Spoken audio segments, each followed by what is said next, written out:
Mirasee. I'm Laura Posey, and you're listening to Making It. I run a business called Simple Success Plans, and we help entrepreneurs plan their entire year on one sheet of paper and then get it all done. When I was a kid, I grew up around animals. I grew up around horses and dogs and cats and farm animals. And I really wanted to be a large animal vet. And I went to school for biochemistry, and I had already picked out where I wanted to go to vet school. Like that was where I thought I was going to end up in my life, was being a large animal vet focusing on horses. After my sophomore year, I went overseas for like a, junior year abroad, and I got overseas and realized, like, wow, I can be anything I want to be while I'm here. Nobody knows me. I can try on lots of different things while I'm halfway across the world from my family and my friends. And so I tried on lots of different things. And what I realized was I didn't want to be a vet. My mother wanted me to be a vet so she could work for me. And I really was not that interested in it. And so I tried on a whole bunch of different majors. When I came back from Germany, I changed schools and I got a degree in the thing that I could get a degree in the fastest, which was German. Ended up with a minor in biochemistry. And then when I was in the corporate world, I thought it would be really helpful to get a master's of business administration. So I ended up getting my MBA. But yeah, once I decided not to be a vet, I just started working because I needed to eat. And I started working in restaurants because that was the easiest job to get. And my grandfather had owned a restaurant. I grew up in one and sort of knew how that all worked.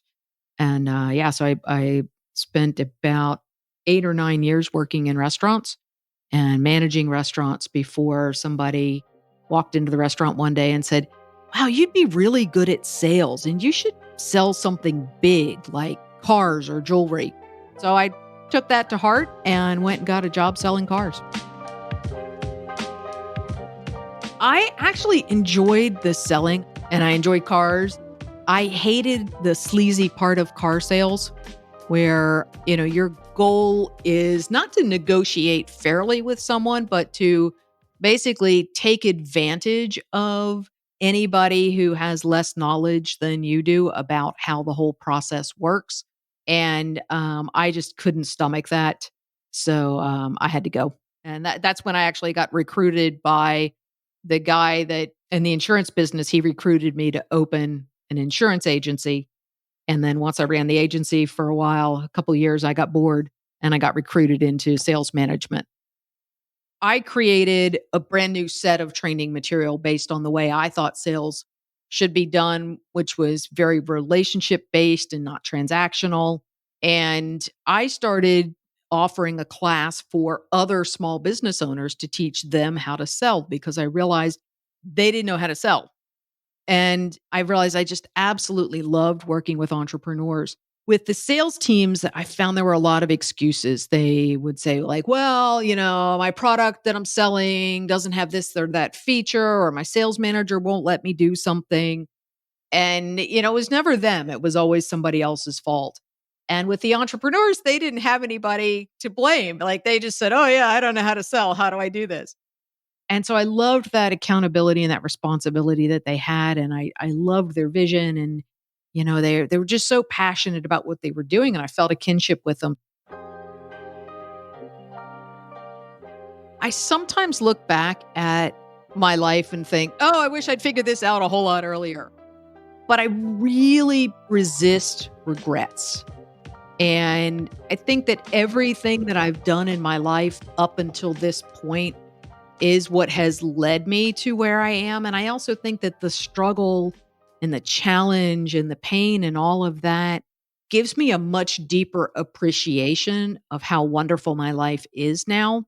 So I wouldn't go back and change it. There are times when I think, gosh, I wish I'd known this when I was 20. I'd be so much farther ahead. But I don't have anything to complain about. So why would I want to change it? Right. Yeah, I think making it is so different for everyone.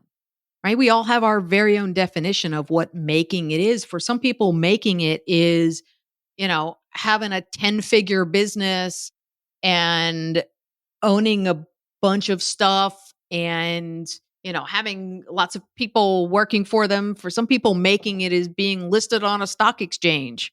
For other people, making it is having their current house and a vacation house too. For some people, making it is having enough money to put their kids through college. So I think we have to be clear in ourselves what making it means for us, and then go after that thing that makes us as individuals feel fulfilled, because it is just so different. And it does change over time. I used to think, until I had a 7-figure business, I wasn't going to be a real owner. And I don't believe that now at all. The vast majority of my clients have no interest in having a 7-figure business. They just want to have a really kick ass lifestyle, make a couple $100,000 a year to put in their own bank account, and have a lot of time freedom. And I fully support that. Like, whatever making it is for them, great. That's what we're going to go after together.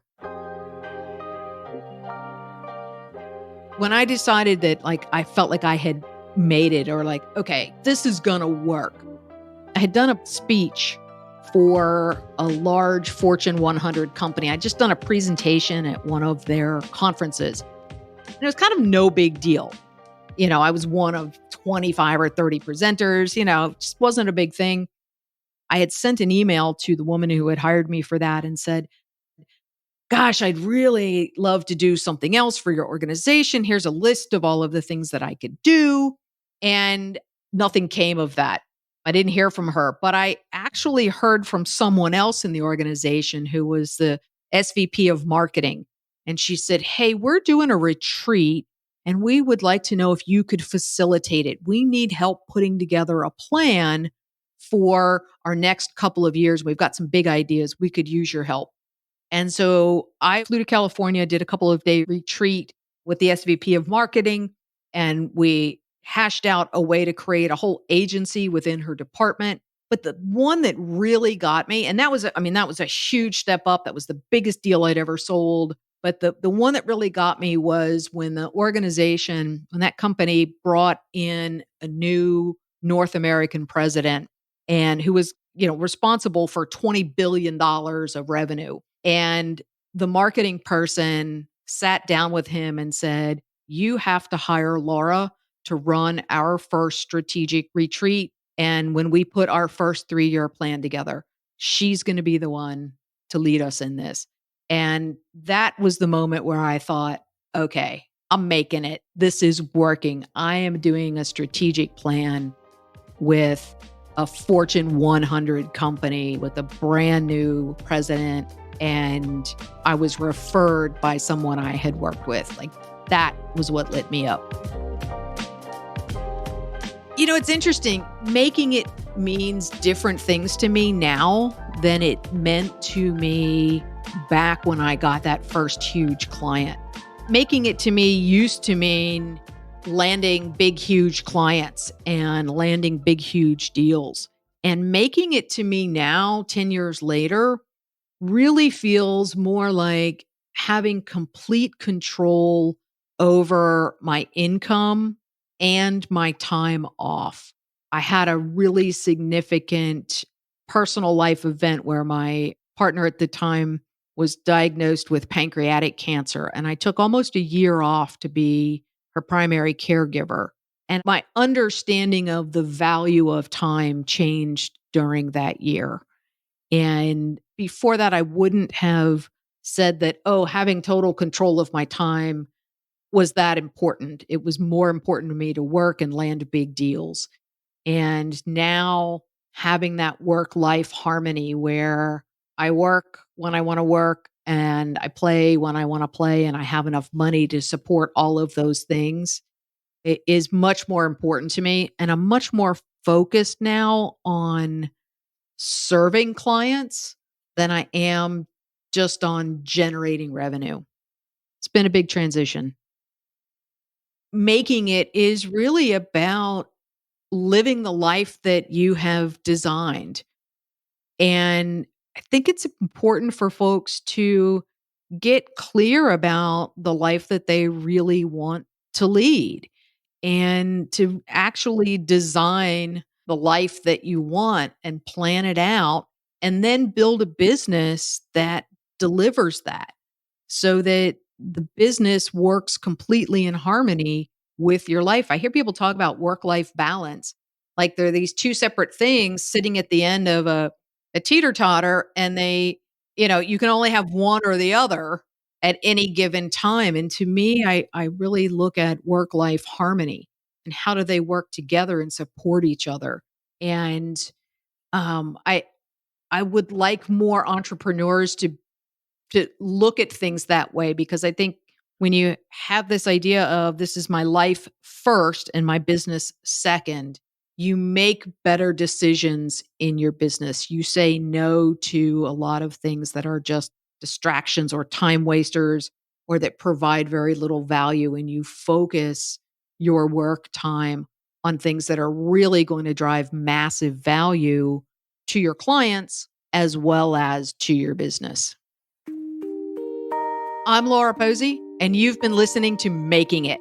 You can find me at simplesuccessplans.com, and you can get my favorite planning tool absolutely free at simplesuccessplans.com/daily. Making It is part of the Mirasee FM podcast network, which also includes such shows as Course Lab and Once Upon a Business. This episode of Making It was assembled by Geoff Govertsen. Cynthia Lamb produced the episode. Danny Bermant is our associate producer. Danny Iny is our executive producer. Post-production by Post Office Sound. To catch the great episodes that are coming up on Making It, go ahead and follow us on Apple Podcasts, Spotify, or wherever you're listening right now.